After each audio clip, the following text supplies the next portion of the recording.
Alright gang, as you know, or most of you should know, I finished up that 65 Mustang coupe project, and prior to working on that car I was working on this 68 coupe that I was building for my wife. And this is the car that I did the floor pans, torque boxes, and all that sort of thing to it. I was in the process of replacing both aprons and the core support, and I do have a disc brake kit.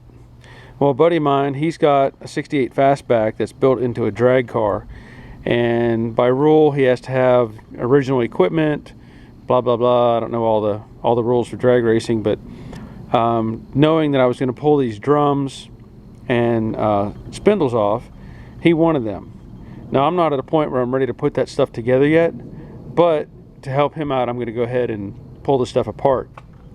So I've already removed the shocks and the shock mount just to make it easier.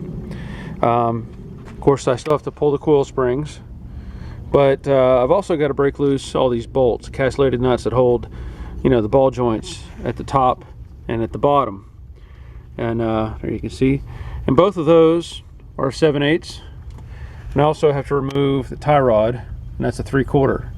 So I'll break those loose, and then I don't know what this kit is, who makes it, but again, my buddy wanted this stuff, so this is a really nice kit, and I'm going to use it to pull the coil springs.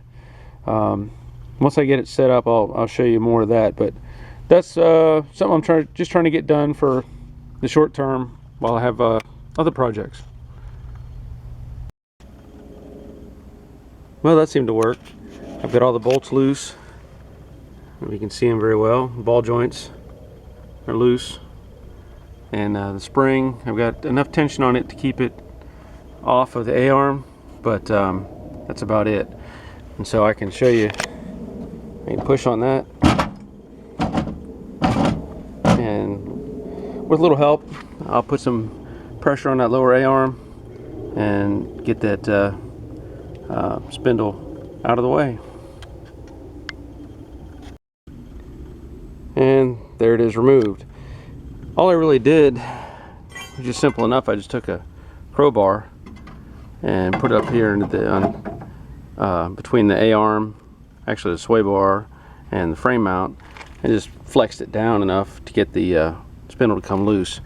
I am going to replace the lower A-arm and the upper A-arm. I have a kit for that, I already bought it. So what I'm going to do is, instead of collapsing the spring and trying to get it as small as I can, I'm going to remove the bolts from the inside of the tower, and they're 3/4 inch, and that's what I'm doing right now. I'm just breaking those loose. I'll get those out of the way, and then I should be able to hopefully rotate the A-arm out and bring it down and bring the spring with it. Well, that worked well. Now these A-arms, of course I'm putting in new ones, but you know, people want to rebuild these sometimes. To me it's just not worth it. The prices are reasonable, especially from like Mustangs Unlimited. So you get this thing pre-assembled with the ball joint, all the bushings already new, the arm and the back, everything. So I also wanted to show just how much junk accumulates in these this little valley here.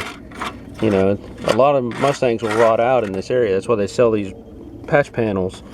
And this one's solid, I know that, but I'm still all this is gonna get cleaned out, and I'm not in any hurry to get this back together, so I'm gonna clean all this up eventually. But again, a buddy of mine, he wants these drums and spindles, so that's why I'm taking it apart. But I'm gonna blast all that and clean it and make it look nice before I put the new parts on.